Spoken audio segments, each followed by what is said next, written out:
জয় শ্রীবিষ্ণু। আজকে আমরা সনাতনীর বিশেষ উপস্থাপন আমলকি একাদশী।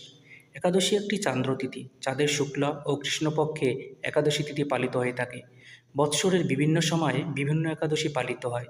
এই একাদশীগুলির নাম যেমন ভিন্ন হয়, তেমনি এদের মাহাত্ম্যও আলাদা হয়। তবে ফাল্গুন মাসের শুক্লপক্ষে যে একাদশী পালিত হয় তার নাম আমলকি একাদশী। আজকে এই ভিডিওতে আমলকি একাদশীর মাহাত্ম্য ও কী করলে সর্বোচ্চ লাভ হবে তা বর্ণনা করা হবে।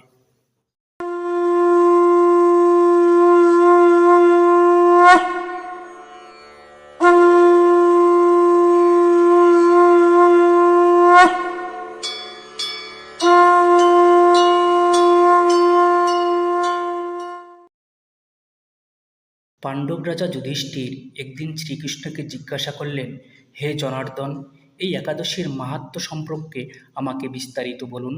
শ্রীকৃষ্ণ তখন বললেন, হে মহারাজা, এক সময় মান্ধাতা রাজার প্রশ্নের উত্তরে মহর্ষি বৈশিষ্ট্য এই একাদশীর গুরুত্ব বর্ণনা করেছিলেন। আজ আমি সেই কাহিনী আপনাকে বলছি। প্রাচীনকালে ব্রহ্মার মুখ থেকে এক বিন্দু জল পড়ে এবং সেখান থেকে এক বিশাল আমলকি গাছ জন্মায়।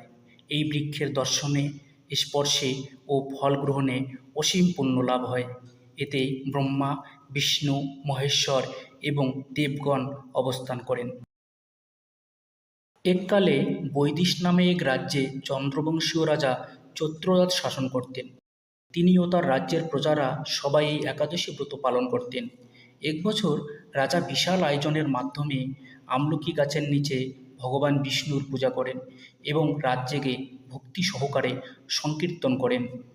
এই সময় এক ব্যাধ সেখানে এসে কৌতূহলবশত উপস্থিত হয়। সে সারা রাত উপবাস থেকে বিষ্ণু মাহাত্ম্য শ্রবণ করে।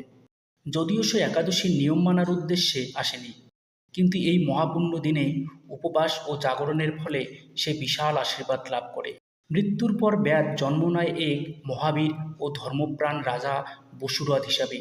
তিনি এক বিশাল রাজ্যের অধিপতি হন।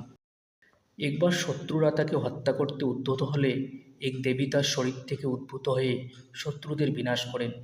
রাজা বিস্মিত হয়ে জানতে পারেন, পূর্বজন্মে আমলকি একাদশীতে রাত্রি জাগরণ ও উপবাসের ফলেই তার এই অলৌকিক রক্ষা হয়েছে। এরপর থেকে তিনি ও তার প্রজারা প্রতি বছর আমলকি একাদশী ব্রত পালন করতেন।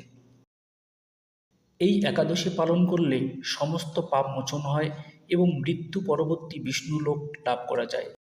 তাই আমলকি একাদশীর দিন ভগবান বিষ্ণুর উপাসনা করে রাত জেগে সংকীর্তন করলে অশেষ পুণ্য লাভ হয়।